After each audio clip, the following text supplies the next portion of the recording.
And the reason gold is so important, gold and silver, is because gold and silver is God's money. It's money made by God. And then in 1971, the U.S. government, under President Nixon, took God's money and turned it into man-made money. Never in the history of the world, this is the thing, never in the history of the world has this ever happened. In 1971, the U.S. and Nixon convinced the entire world to replace gold and silver with paper money. This stuff. Cash is trash.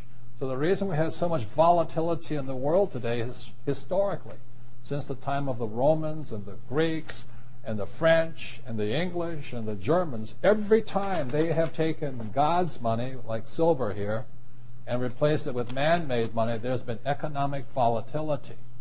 Now the problem is, so the dollar is going to keep dropping. So one of the reasons I can predict what's going to happen is I can predict the dollar will keep dropping simply because the U.S. government and now the euro, the European central banks, are printing so much of this trash. So you'll see gold going up in price, oil going up in price, real estate going up in price, because this is trash. So that's what happened in 1971, has happened throughout history.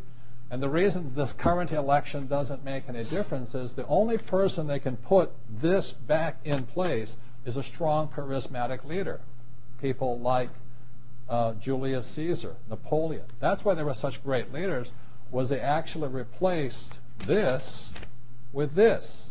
Unfortunately, we do not have that person among the candidates. I know Ron Paul, philosophically, I agree with him as closely as possible, but unfortunately I don't think Ron Paul has the chutzpah, as my Jewish friends would say, to change this whole thing. So there will be more this printed than ever before, which means the dollar keeps coming down and other things keep going up. And that's really what's going to happen.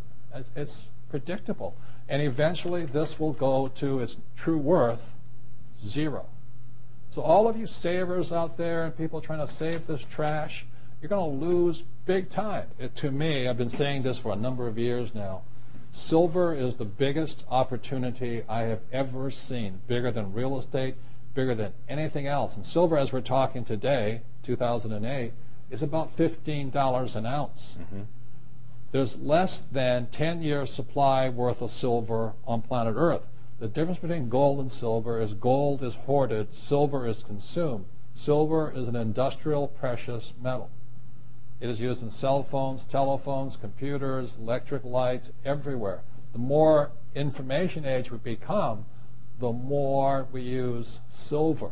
And what Michael is saying is that stockpile is at all-time lows, and they're not discovering much more. Poland has about 25% of the world's silver, so you know, you can buy real estate in Poland. You know, but anyway.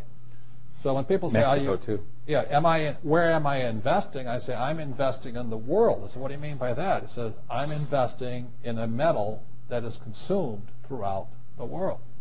So I buy a little gold, but I've been buying silver. Kim and I have been buying silver since it was about $4 an ounce. And we stockpile it, we buy ETFs, we buy anything we can in that stuff. And then, you know, it was, what, $7? Then all of a sudden now it's 15, and we're just watching it. It is not crystal ball. You know, it is not about, you know, the stuff on television. It is pure supply, demand, economics, fundamentals. As I said, there's 2 billion people wanting the Western lifestyle. 2 billion people wanting cell phones, computers, electricity, lights. All of this stuff. So I look at it as $15 an ounce. Oh, I think I'll wait. Well, I remember when it was $3 and $3.50, then $3.70, then $4, and then I said, yep, the bottom had been hit. The thing is trending up, and it just keeps going.